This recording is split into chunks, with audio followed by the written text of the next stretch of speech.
मेरे YouTube channel पर मेरे सभी चाहने वालों का बहुत बहुत स्वागत। आज हम अकाउंटिंग प्रिंसिपल के बारे में पढ़ेंगे। हमने अभी तक अकाउंटिंग टर्मिनोलॉजी का पूरा ज्ञान प्राप्त कर लिया है। अकाउंटिंग प्रिंसिपल जो है वो बहुत ही महत्वपूर्ण माना जाता है लेखांकन के क्षेत्र में, क्योंकि आप सभी जानते हैं कि आज के युग में जो लेखांकन का विषय जो है एक महत्वपूर्ण विषय बन चुका है।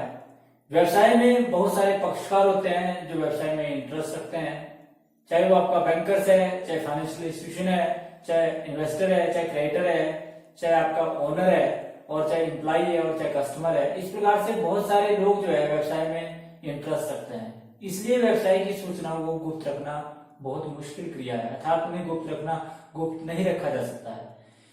कंपनी अधिनियम के अनुसार कंपनी के लिए तो ये अनिवार्य कर दिया गया है कि वह अपने महत्वपूर्ण प्रलेख, जैसे आपके जो भी आपके फाइनेंशियल स्टेटमेंट है, चाहे trading and profit and loss account और बैलेंस शीट है, उन्हें न्यूज़पेपर में प्रकाशित करना अनिवार्य है। और इसके साथ साथ उनका प्रकाशन जो है करना, उन्हें रखना जो है, जो इनका ऑफिस है वहां पर रखना जो अनिवार्य है।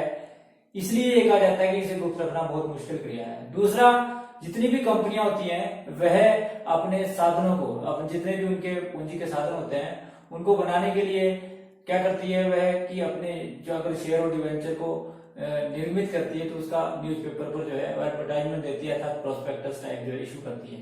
तो इस प्रकार से ये कहा जाता है कि जितने भी वित्तीय विवरण होते हैं, जो फाइनेंशियल स्टेटमेंट होती है, उनको बनाने के साथ साथ उनमें विविधता ना हो और उनमें एक रूपता बनी रहे, लोग उस पर विश्वास करें। तो कोई ऐसी पॉलिसी होनी चाहिए कि जिसके अनुसार जो लेखांकन का कार्य करते समय किसी लेखा शास्त्री का मार्गदर्शन करे, अकाउंटेंट का जो है मार्गदर्शन करे। और जनरल लॉ कोई होने चाहिए जिसको आप बोलते हैं कि कोई जनरल लॉ, जनरल गैप की संख्या भी देते हैं जिसको आप जनरली एक्सेप्टेड अकाउंटिंग प्रिंसिपल, क्योंकि कोई सर्वमान्य लेखांकन के सिद्धांत जो लेखा शास्त्री लेखांकन का कार्य करते समय अपने दिमाग में अवश्य रखता है और जिसके आधार पर लेखांकन का कार्य किया जाता है। क्योंकि लेखांकन के कार्य में विश्वसनीयता रहे। प्रत्येक विज्ञान की तरह लेखांकन भी लेखांकन जैसे हर विषय का अपना एक सिद्धांत होते हैं, लेखांकन के भी अपने सिद्धांत हैं, सर्वमान्य सिद्धांत हैं जो लेखा शास्त्री द्वारा लेखांकन का कार्य करते समय ध्यान में रखे जाते हैं। तो बात आती है कि what do mean by accounting principle. Accounting principle से आप क्या समझते हैं? तो अकाउंटिंग प्रिंसिपल मैंने आपको बताया कि लेखांकन के कुछ सर्वमान्य सिद्धांत होते हैं जो प्रत्येक लेखा शास्त्री द्वारा लेखांकन का कार्य करते समय ध्यान में रखे जाते हैं। और वो प्रिंसिपल क्या होते हैं, या what do mean by accounting principle. Accounting principle से आप क्या समझते हैं? तो ये बोलते हैं कि जैसे क्योंकि जैसे नेचुरल साइंस है या अदर साइंस की तरह लेखांकन के भी अपने सिद्धांत हैं जो लेखा शास्त्री द्वारा लेखांकन का कार्य करते समय जो है अपनाए जाते हैं। और ये सर्वमान्य सिद्धांत या लेखांकन के सिद्धांतों से आप क्या समझते हैं? तो accounting principle a general law और rule adopted as a guide to action, a settled ground or basis of conduct और practices। तो आप सभी जानते हैं कि वे सर्वमान्य नियम व कानून जो लेखांकन का कार्य करते समय अडॉप्ट किए जाते हैं प्रत्येक लेखा शास्त्री द्वारा और जो लेखांकन के क्षेत्र में बहुत महत्वपूर्ण भूमिका निभाते हैं, तो उन्हें आप लेखांकन सिद्धांतों की संज्ञा देते हैं। ये जो डेफिनेशन दी गई है American institute of certified public accountant के द्वारा दी गई है। उनके द्वारा ये कहा गया है कि वे क्योंकि लेखांकन के सिद्धांत जो है वो सार्वभौमिक है, विश्व की प्रत्येक अर्थव्यवस्था में एक जैसे जो है अपनाए जाते हैं, इनमें एक रूपता बनी रहे, लोगों का विश्वास बना रहे, इसलिए ये जनरल रूल्स और adopted as a guide adopt किए जाते हैं लेखांकन के जो आपके लेखा शास्त्री हैं। क्योंकि आप लोगों ने पिछले चैप्टर के अंदर पढ़ा, अभी पिछली वीडियो के अंदर पढ़ा था कि अकाउंटिंग टर्मिनोलॉजी जो है वो अकाउंटिंग में क्या इंपॉर्टेंट रोल प्ले करती है, क्या अकाउंटिंग स्टैंडर्ड्स जो है अडॉप्ट किए जाते हैं प्रत्येक प्रोफेशनल बॉडी द्वारा, वो कौन कौन से होते हैं और वो क्यों अनिवार्य रूप से अपनाने जो अनिवार्य हैं। तो हम क्योंकि इसमें प्रिंसिपल की बात कर रहे हैं तो इसमें इसके फीचर्स क्या है। नंबर एक बात है कि अकाउंटिंग प्रिंसिपल जो है, accounting principle should be clear and easy so that their use can be purposeful. तो इस बात का ध्यान रखें कि लेखांकन सिद्धांत जो है इस प्रकार के होने चाहिए कि वे साधारण हो और क्लियर हो, ताकि जो भी आपका उद्देश्य आपने डिसाइड किया है उसको अचीव किया जा सके। पर्पजफुल जो है, purpose can be achieve, that means कि देयर जो भी यूज है वो कैन बी पर्पजफुल, उनका जो यूज हुआ है वो पर्पजफुल होना चाहिए। नंबर 2 बात है कि बेस्ड ऑन फैक्ट्स, तो accounting principle must be based on fact so that the true financial position of the business is known. तो आप सभी जानते हैं कि लेखांकन सिद्धांत जो है वो तथ्यों पर आधारित होने चाहिए ताकि जो व्यवसाय की सही वित्तीय स्थिति का अनुमान बिजनेस जो है वो लगा सके। उसके बाद ये कहते हैं कि अकाउंटिंग प्रिंसिपल जो है they can be use easily and regularly, accounting should be use regularly and they can be use regularly and easily. तो इस बात का ध्यान रखें कि लेखांकन सिद्धांत जो है वो आसानी से प्रयोग होने वाले होने चाहिए और लगातार प्रयोग में आने वाले होने चाहिए। क्वेश्चन अराइज है कि लेखांकन सिद्धांतों में जब एक बार लेखांकन सिद्धांत जो है वो प्रोफेशनल बॉडी द्वारा अपनाए जाते हैं, क्योंकि अगर बात करें कि इंटरनेशनल अकाउंटिंग स्टैंडर्ड कमेटी और इंडियन, अगर इंटरनेशनल लेवल की बात करें तो ये इंटरनेशनल लेवल जितने भी लेखांकन के सिद्धांत बनाए गए हैं, लेखांकन के सिद्धांत दूसरे वैज्ञानिक सिद्धांतों की तरह जैसे फिजिक्स और केमिस्ट्री की तरह एक रिजिड सिद्धांत नहीं है, बल्कि ये फ्लेक्सिबल सिद्धांत हैं। और ये सिद्धांत जो बनाए गए हैं ये इंटरनेशनल अकाउंटिंग स्टैंडर्ड कमेटी के जो अकाउंटेंट बड़े बड़े अकाउंटेंट होते हैं और इंडिया में Indian institute of chartered accountant of India के द्वारा जो है बनाए जाते हैं। और वो जो प्रोफेशनल बॉडीज होती हैं ये अपने अनुभव के आधार पर इनको बनाते हैं, क्योंकि वो क्वालिफाइड लोग होते हैं और उनका अनुभव इसके पीछे बहुत ज्यादा होता है। इसलिए लेखांकन के सिद्धांत जो है इतने रिजिड नहीं होते जितने फिजिक्स और केमिस्ट्री के सिद्धांत रिजिड होते हैं, बल्कि यदि परिवर्तनशील परिस्थिति में उनमें किसी प्रकार का परिवर्तन करना पड़े और परिवर्तन करने से बिजनेस को और अधिक फायदा हो तो इस प्रकार की पॉलिसी भी जो है इसके अंदर अडॉप्ट की जा सकती है। तो ये एक प्रकार के मैंने जैसे आपको बताया कि ये इतने रिजिड नहीं होते बल्कि ये फ्लेक्सिबल होते हैं। तो फीचर्स के बाद अब हम करेंगे इसका जी कि इसके काइंड्स क्या हैं, काइंड्स ऑफ अकाउंटिंग प्रिंसिपल। तो अकाउंटिंग प्रिंसिपल को कई नाम दिए गए हैं, जैसे कुछ लोग बोलते हैं कि ये धारणाएं हैं, कोई मान्यता है, कोई सिद्धांत और कोई सर्वमान्य मूल्य या तथ्यों की संख्या देते हैं। परंतु आपका अध्ययन की दृष्टि से इसे 3 भागों में बांटा गया है। तो नंबर 1 जो आपका है वो है basic concept. Basic concept is also called basic assumptions. The second one is basic concept के बाद दूसरा जो है वो है basic principle and the third one is modifying principle और कन्वेंशंस। तो हम जिसके बारे में आज हम अध्ययन करेंगे वो हम करेंगे पहले पॉइंट के बारे में, अर्थात हम बेसिक कॉन्सेप्ट के बारे में पढ़ेंगे, बेसिक कॉन्सेप्ट और असम्पशंस के बारे में पढ़ेंगे। बेसिक प्रिंसिपल के बारे में हम अगली वीडियो में पढ़ेंगे। इसी प्रकार से जो हमारे मॉडिफाइंग प्रिंसिपल है और कन्वेंशंस हैं इनके बारे में भी हम अगली वीडियो के अंदर पढ़ेंगे। तो इस बात का ध्यान रखें कि इसको 3 काइंड्स में बांटा जाता है। नंबर 1 बेसिक कॉन्सेप्ट और असम्पशंस, नंबर 2 बेसिक प्रिंसिपल और तीसरा था वो आपका मॉडिफाइंग प्रिंसिपल्स थे। आज हम बात करेंगे बेसिक कॉन्सेप्ट और असम्पशंस। बेसिक कॉन्सेप्ट और असम्पशन से हमारा अभिप्राय है कि वे सभी आधारभूत मान्यताएं और धारणाएं जो लेखांकन का कार्य करते समय प्रत्येक लेखा शास्त्री के दिमाग में होनी चाहिए और जिसे अवश्य जो है अपनाना पड़ता है। तो इन्हें कुछ जिनके भी कुछ इन्हें भी कुछ 4 भागों में बांटा गया है। तो बेसिक कॉन्सेप्ट और असम्पशंस में नंबर 1 बड़ा इंपॉर्टेंट है, इस बात का ध्यान रखें बड़े ध्यान से। Number 1 going concern concept. Going concern concept is also called going concern assumption. चालू व्यापार की मान्यता या चालू व्यापार की अवधारणा। इस अवधारणा के अनुसार बिजनेस जो आपका है बिजनेस विल रन और go for an everlasting time. इसका मतलब है कि बिजनेस जो है वो दीर्घ काल तक चलता रहेगा, अर्थात बिजनेस का जीवन जो है अनिश्चित काल है। इसलिए कहा जाता है कि व्यवसाय में हम जितने भी फिक्स्ड एसेट परचेज करते हैं, ध्यान रखिए इस बात का कि जितने भी हम बिजनेस के अंदर फिक्स्ड एसेट परचेज करते हैं इसी सिद्धांत के अनुसार उन्हें लंबे समय के लिए परचेज करते हैं। जैसे purchase of plant and machinery, purchase of furniture fixture, purchase of office equipment, purchase of motor vehicles. इस प्रकार से जितने भी एसेट हैं उन्हें लंबे समय के लिए व्यवसाय में खरीदा जाता है। ये सिद्धांत ये बोलता है। इसी सिद्धांत के अनुसार ये कहा जाता है कि जितनी भी स्थायी संपत्तियां हैं उन्हें हम पुस्तकों में जब दिखाते हैं तो उनको जितने भी स्थायी संपत्तियां हैं उनमें से उनका डेप्रिसिएशन घटाकर दिखाते हैं, अर्थात लागत मूल्य में से डेप्रिसिएशन घटाकर दिखाते हैं, ना कि जो उनका बाजार मूल्य है। क्योंकि आप सभी जानते हैं कि एसेट की वैल्यूएशन जो है कॉस्ट प्राइस और मार्केट प्राइस बीच एवरेज पर की जाती है।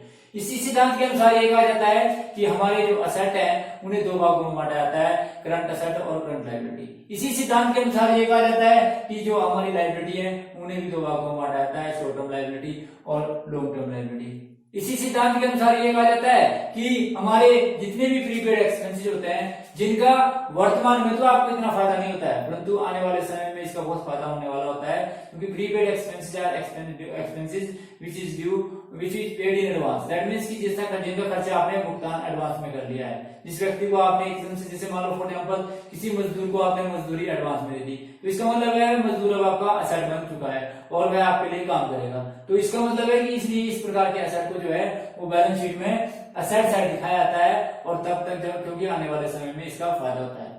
इसी सिद्धांत के अनुसार ये कहा जाता है कि कुछ एक खर्चे ऐसे होते हैं कि जो एक वर्ष में भारी मात्रा में कर दिए जाते हैं, जिन्हें आप डेफर्ड रेवेन्यू एक्सपेंडिचर की संज्ञा भी देते हैं। जैसे तो शुरू में इन खर्चों को कैपिटल नेचर का मानकर जब तक वे खर्चे पूरी तरह ना राइट ऑफ हो, इन्हें बैलेंस शीट में असेट साइड दिखाया जाता है। तो ये एक लेखांकन का महत्वपूर्ण सिद्धांत है।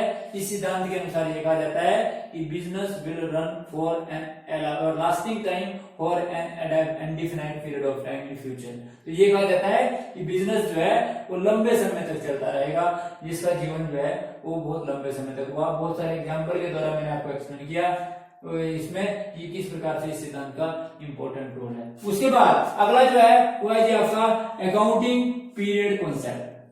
Accounting period concept is also called accounting period assumptions, लेखांकन वर्ष की अवधारणा या मान्यता।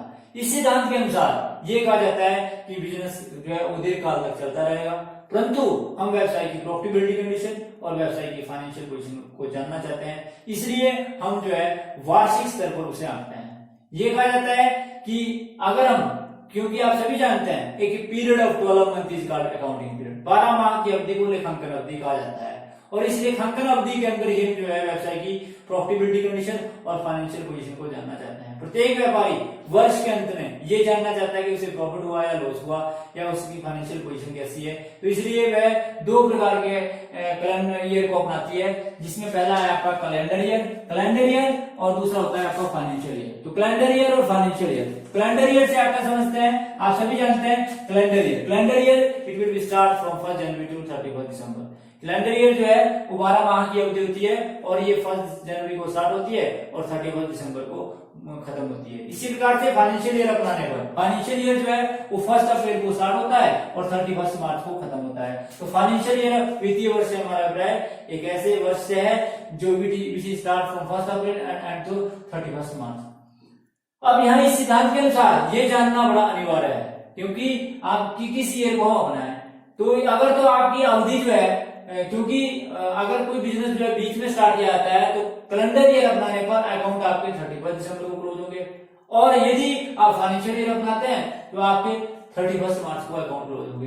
परंतु मतलब ईयर में बीच में अपनाने का मतलब होता है कि मान लो कोई बंदा जो है वो मार्च 1 जनवरी या 1 अप्रैल में बिजनेस स्टार्ट ना करके बीच में 30 मई या 1 जून को स्टार्ट करता है, तो कैलेंडर ईयर अपनाने पर 1 जून से 31 दिसंबर तक जो है अकाउंट क्लोज होंगे, और फाइनेंशियल ईयर अपनाने पर 1 जून से 31 मार्च तक अकाउंट जो है वो अकाउंट क्लोज होंगे। परंतु यहाँ पर इस बात का भी विशेष ध्यान रखें, इसी सिद्धांत के अनुसार इस बात का भी विशेष ध्यान रखें कि कंपनी एक्ट के अनुसार प्रत्येक कंपनी के लिए ये अनिवार्य कर दिया गया है कि वह फाइनेंशियल ईयर को ही अपनाए। कंपनी एक्ट ये बोलता है कि आप यदि अकाउंटिंग को अपनाते हैं तो प्रत्येक कंपनी के लिए अनिवार्य कर दिया गया है कि आप जो है फर्स्ट फाइनेंशियल ईयर को अपनाएं, अर्थात 1 अप्रैल से 31 मार्च के बीच में ही अपने अकाउंट को क्लोज करें। इसी तरह से इनकम टैक्स एक्ट 1961 के द्वारा भी ये अनिवार्य कर दिया गया है कि प्रत्येक बिजनेस जो है